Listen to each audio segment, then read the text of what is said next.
The iPhone 4S has been a much talked about camera phone, but how good is the actual camera on the phone? As a photography magazine, What Digital Camera was keen to find out, so we decided to take a look. First of all, let's take a look at the main differences between the iPhone 4S and the iPhone 4. Now the iPhone has been a very popular phone, but the camera part of the camera phone has been perhaps one of its weakest links and has been easily beaten by several competitors, and Apple has aimed to change that now with the 4S. Now one of the things about the 4S is that it's got an increase in the pixels from 5 megapixel to 8 megapixel, but that's just not the whole story, there's a lot more than that. Firstly, the sensor itself is a different type, it's a backlit CMOS type sensor as used in some of the high-end compact cameras.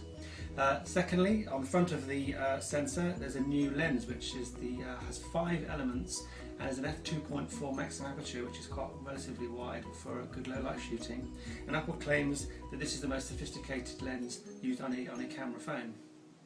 Thirdly, the processor is the A5 dual core processor used on the iPad, and it's a super fast processor. It should make the taking of photographs faster, speedier, less shutter lag time and quicker processing.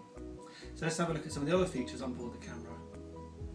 Apple has added a shortcut to get to the camera now from when the phone's in standby. You double press the home button and then you get a little camera icon. And then as soon as you press the camera icon, there you go, it comes up much quicker. You don't have to put the passcode in or anything. When you're done, you'll need the passcode to get into the rest of the phone. There's also a shutter button dedicated, the plus volume control button can now be used as a shutter button to take a picture as well, which you couldn't do on previous iPhones. When you go into the camera mode, there's now a touch focus feature, so you just touch the screen and it'll focus on and set the exposure on whatever you touch on. If I touch the dark part of the screen, you'll find that it's completely changed the exposure to when I touch the light part of the image. So here, using this touch focus and a touch exposure system, you can focus or set exposure for any part of the scene you like.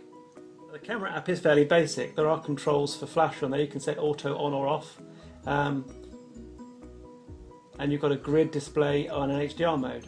Now one of the things you notice about the camera in use is how much faster it is than previous generations. Taking a picture is fairly instant, and you can keep taking pictures like this, you see. As you can see there, you can take at least 2 frames a second just by pressing the button, which is certainly faster than most camera phones that we've tried. The image quality of the iPhone 4S comfortably exceeded our expectations.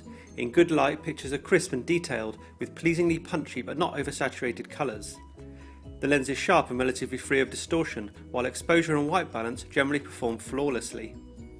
In lower light at the higher ISOs, noise does creep in, but the film grain light structure is relatively easy on the eye compared with some cameras. The processor clearly does a great job of turning out pleasing images even in tricky situations. So in conclusion, the iPhone 4S not only beats the iPhone 4 significantly with a variety of upgrades, it's also better than any other camera phone we've tried. It's very fast to use, it comes on quickly, the touch focus and exposure works really well, the processing is very fast so you can take pictures quite quickly.